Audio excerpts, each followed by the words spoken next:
Bom, amiguinhos, vamos seguir a nossa aula de hoje, né, dessa semana, com o átomo de hidrogênio, né? Então, nós terminamos a semana passada vendo exatamente as autofunções do átomo de hidrogênio. Vimos que cada autofunção é caracterizada pelo valor dos seus números quânticos, N, L e ML, que são usados nas equações de R, θ e φ. Então, são na resolução dessas equações que surgem restrições sobre os valores de N, L e ML. Tá? A gente viu que a equação de Schrödinger é uma equação linear, então qualquer combinação, por exemplo, dessas autofunções satisfaz a equação com uma alta energia que tem E2. Lembrando ainda que sem T igual a zero, o elétron se encontra em qualquer um desses estados e a evolução temporal é dada por esse carinha daqui.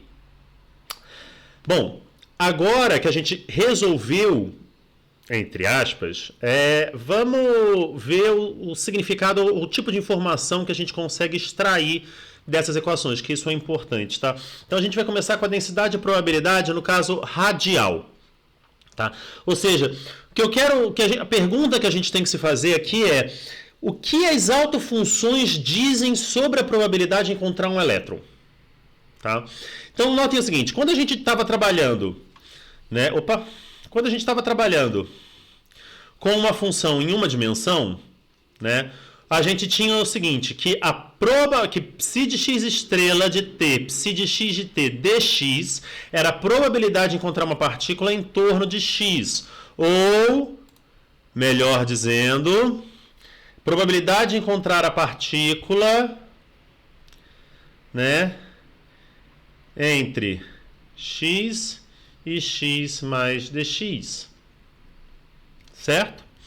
Bom, em 3 dimensões a gente tem a mesma coisa, só que agora a gente vai ter um psi de estrela de x, y, z de t, psi de x, y, z de t, dx, dy, dz, e aí você tem aqui um volume infinitesimal, certo? Então você tem a probabilidade de encontrar a partícula entre x e x mais dx, y mais dy, z e z mais dz. Agora, cuidado, tá? Porque em coordenadas esféricas, a situação, o elemento infinitesimal de volume, ele fica um pouco diferente. Não é só dr, dθ, dφ. A gente vai ter aqui a inclusão desse R2 seno de θ, dr, dθ, dφ. Tá? E, obviamente, que se a gente está num estado de energia bem definido, então a gente esquece do T, que a gente sabe separar, trabalhar com a equação de Schrödinger independente do tempo, e aí a gente tem essa densidade e probabilidade aqui. Obviamente, né, lembrando que se você integrar isso no espaço inteiro, tem que dar 1. Ou seja, se existe um elétron, né, e você integrar no espaço inteiro, é óbvio que você vai encontrar esse maldito elétron em algum lugar. Então a probabilidade de encontrar esse elétron no espaço todo tem que ser 1.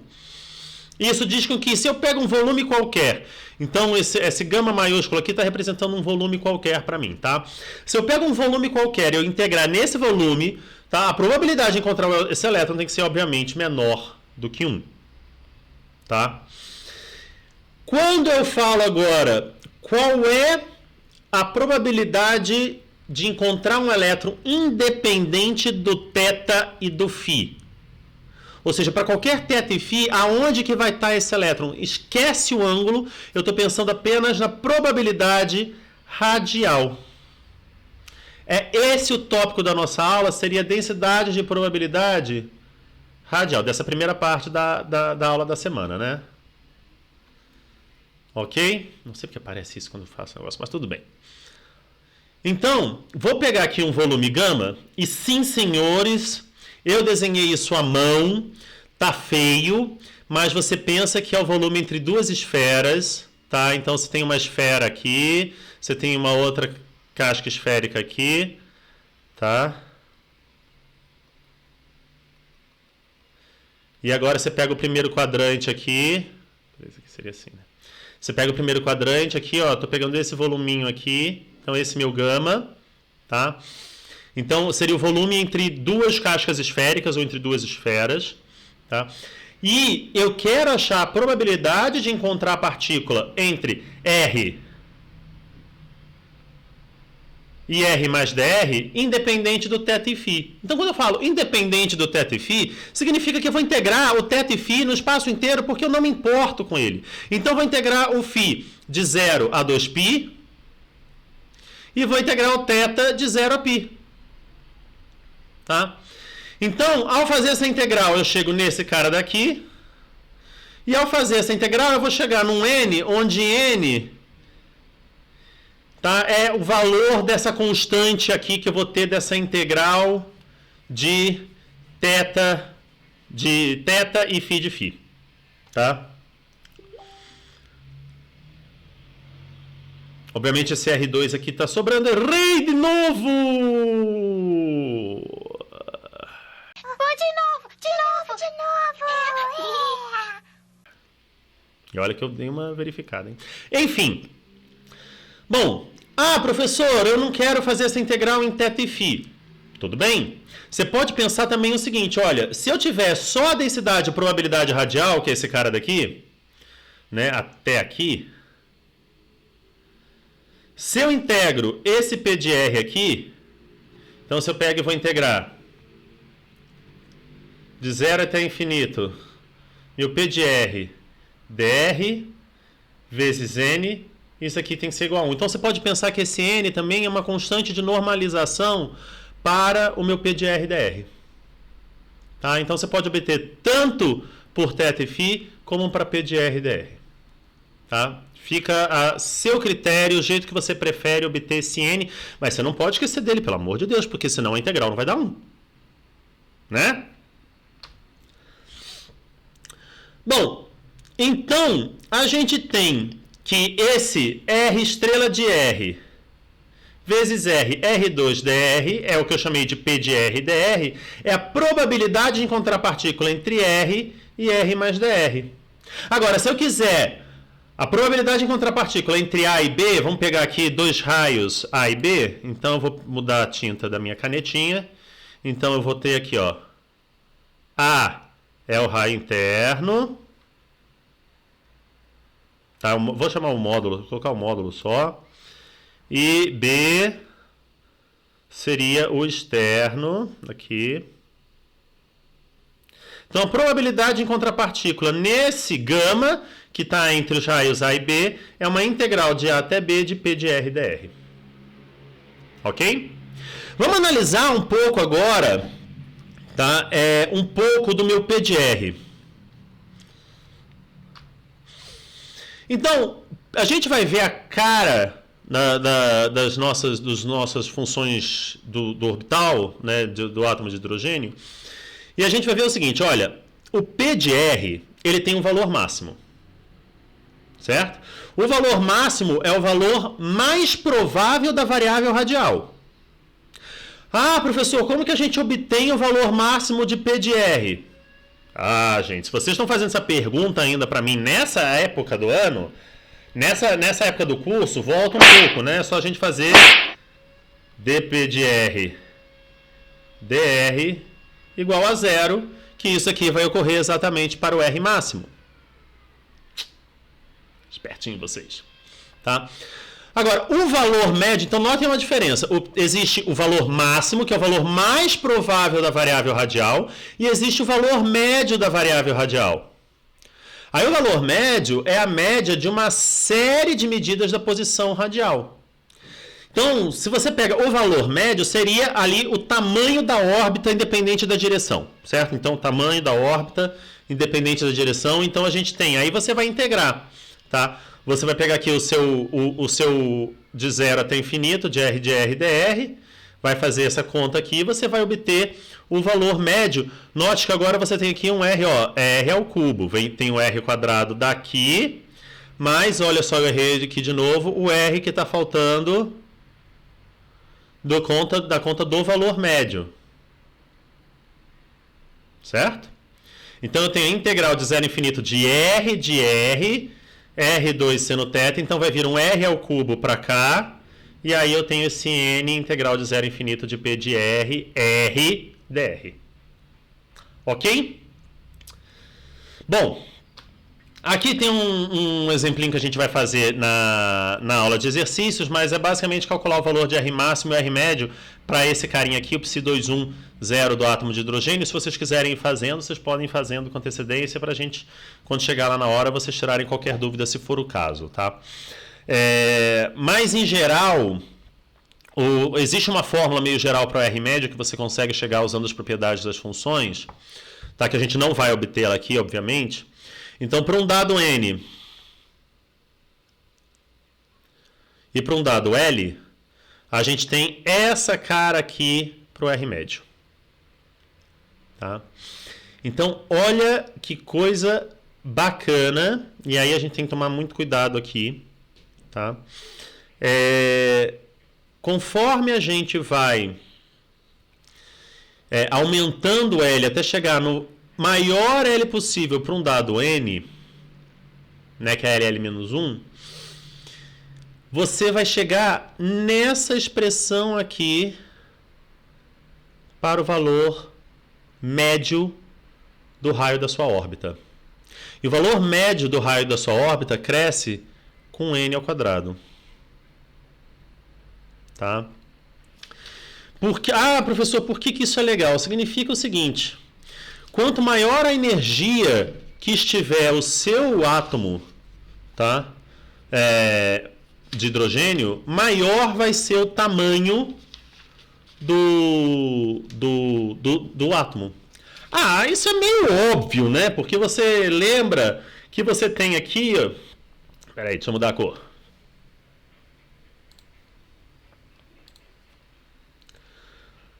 Você tem aqui, eu tenho um próton. E eu tenho as órbitas... eu tenho as órbitas dos elétrons. E eu tenho, N igual a 1, N igual a 2, N igual a 3. É óbvio que o tamanho vai ser maior, gente. Lembre-se que isso aqui é a visão clássica, tá? Nós estamos trabalhando com mecânica quântica, é importante a gente chegar nisso. E não cresce só com N, não. Cresce com N quadrado, tá? Então, o tamanho do átomo cresce com a energia que ele está. Agora, o que eu quero que vocês percebam é a diferença que a gente tem, como eu chamei a atenção de vocês, aqui, entre o que é o valor máximo do meu PDR e o que é o meu valor médio do meu PDR. Tá? Então, para isso, eu trouxe já umas autofunções aqui do átomo de hidrogênio. Então, tem N igual a 1, né? E aí eu tenho, esse daqui é o valor máximo,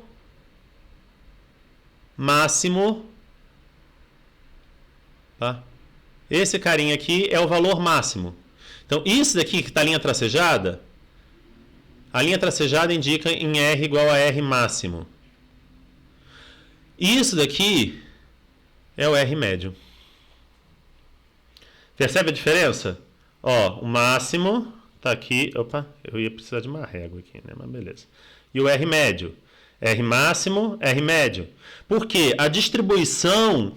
ela não é simétrica em relação ao máximo. Então, como ela não é simétrica em relação ao máximo, isso faz com que o valor do R máximo e o valor do R médio sejam diferentes. Tá? De forma geral, como vocês podem ver aqui, né, o que a gente tem? Que o R médio ele é maior do que o R máximo. Porque o rabo aqui é maior do que no início, tá vendo? Tá? Então, tomem cuidado porque o valor mais provável de encontrar o elétron não vai ser o valor médio da sua órbita, o tamanho médio da órbita que você tem. Por que não vai ser o valor médio? Porque a distribuição da probabilidade radial ela não é simétrica em relação ao máximo. Ok? Bom, aqui tem uma outra coisa que eu gostaria que vocês prestassem atenção. Tá? Então, se a gente pegar a forma de R, que aqui eu tenho só eles juntos, né? Mas se a gente pegar a forma de R, que aí vai ter esse cara daqui, depois esse cara daqui, tá vendo? Tem um aqui já tem um quadrado, enfim. Em relação ao L, vocês vão ver o seguinte,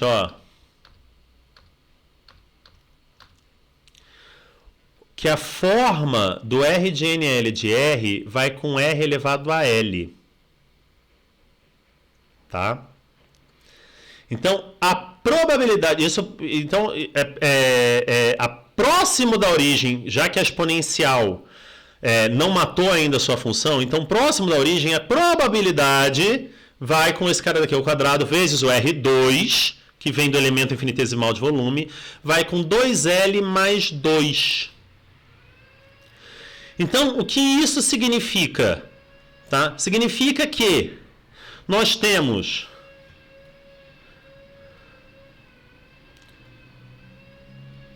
perto da origem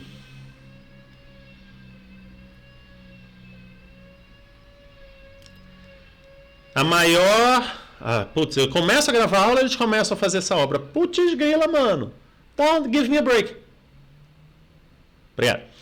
A maior chance de encontrar o elétron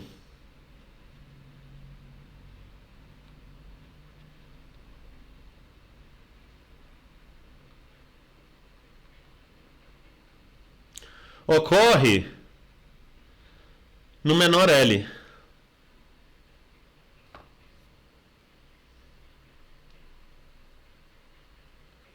Então, ó, aqui eu peguei três funções com o mesmo n, então é n igual a 3, n igual a 3, n igual a 3, e peguei diferentes l's. Então eu tenho l igual a 0, l igual a 1, l igual a 2. Ok? Então, aqui, próximo da origem, é importante isso, ó, próximo da origem, esse cara daqui, do l igual a 0, ele vai o quê? Com r ao quadrado. Então ele vai ter uma probabilidade de ser encontrado próximo da origem maior do que esse cara aqui, que tem l igual a 1, que vai com R à quarta. E olha só, esse cara daqui está indo com R à sexta. Então, próximo da origem ainda, ele tem menos chance de ser encontrado que esse, menos chance de ser encontrado que esse. Tá? Mas aí, se você continuar analisando agora, não essa probabilidade de encontrar próximo da origem, mas o valor médio. Então, aqui eu tenho o valor médio de R, tá? Notem que ele vai decrescendo quanto maior o L. Então, o valor médio para L igual a 0 está aqui. Depois ele cai um pouco para L igual a 1. Opa, ficou feio para burro. Vamos apagar esse negócio aqui. Fazer de novo para ficar mais bonitinho. Então, ele fica menor aqui para L igual a 1. E ele decresce ainda para o L igual a 2. Então, o valor médio decresce quanto maior o L. Mas isso não é uma contradição com o que eu falei anteriormente, porque aqui eu estou analisando próximo da origem. O valor médio não está próximo da origem, estou analisando aqui próximo da origem. Tá? Então, próximo da origem, quanto menor o L, maior a chance de encontrar um elétron. E aqui, nesse caso, o valor médio é menor quanto maior for o L. Tá? Notem também que para um dado n, o Pn de L corresponde ao L máximo igual a n-1, tem apenas uma camada. Então, se eu pego aqui, n igual a 3, L igual a 2, que é o maior valor de L possível, eu só tenho uma única camada aqui. Certo? Então, tem uma camada. Deixa eu mudar a cor para não confundir os argumentos. Então, eu estou brincando com o número de camadas. Tá? Camada não é aquele n igual a 1, 2, 3, 4, não. Estou vendo só na probabilidade radial. Tá? Então, maior L possível, você vai ter uma única camada. Aí você passa a ter duas camadas para n igual a 3 e L igual a 1. E você vai ter três camadas para n igual a 3 e L igual a 0. Então, à medida que L diminui, o número de camadas aumenta. Então, isso faz até sentido também o fato de eu ter ele mais próximo aqui, conforme você diminui na origem. Tá? O que mais que eu tinha para falar? Sim. Agora, uma outra coisa, isso aqui, o R médio decresce com L, é para sempre um dado N, né?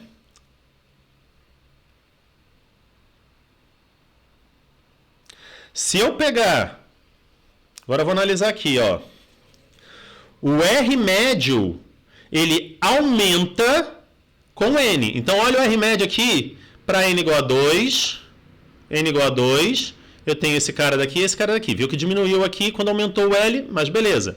Agora, olha o N médio para N igual a 3. Para N igual a 3, O R médio ele vai diminuindo com o L, mas ele é maior do que o R médio para n igual a 2. Assim como o valor máximo também, ele é maior em n igual a 3 do que n igual a 2. Então, tanto o R médio quanto o R máximo aumentam com n. Tá? Então, cuidado só nessas análises para separar. Olha, para um dado n, como é que fica em relação ao L? Como é que isso varia para um dado n? Então, é mais ou menos isso que eu quero mostrar. E aqui, de novo, só para fixar, observem que P30 é maior que P32 próximo à origem. Ok?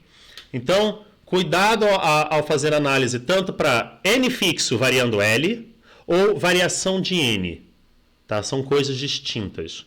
Você tem que ter isso em mente, para você, senão você vai, daqui a pouco saiu dessa aula falando assim, não, porque o R médio decresce com N e aumenta com L. Não. Tá? O R médio sempre aumenta com N, o R máximo sempre aumenta com N. Para um N fixo, quanto maior o L, menor o R médio, e quanto menor o L, maior a probabilidade de eu encontrar o meu elétron próximo à origem. Tá? Então, esse é o resumo da aula de probabilidade radial. E agora, no próximo vídeo dessa semana, vai ter um pouco sobre a probabilidade angular. Tá? Então, aí nós vamos ver a probabilidade angular, tá? A dependência angular da função de onda, para ver a cara do nosso orbital angularmente. Ok? Então, pela parte de probabilidade radial é só, nós vamos fazer exemplos na aula de exercícios, fiquem ligados, não percam, tá? Eu espero que vocês estejam gostando, qualquer crítica sempre bem-vinda, contanto que seja uma crítica construtiva e não apenas uma vontade louca de me matar. Tá bom? Até o próximo vídeo.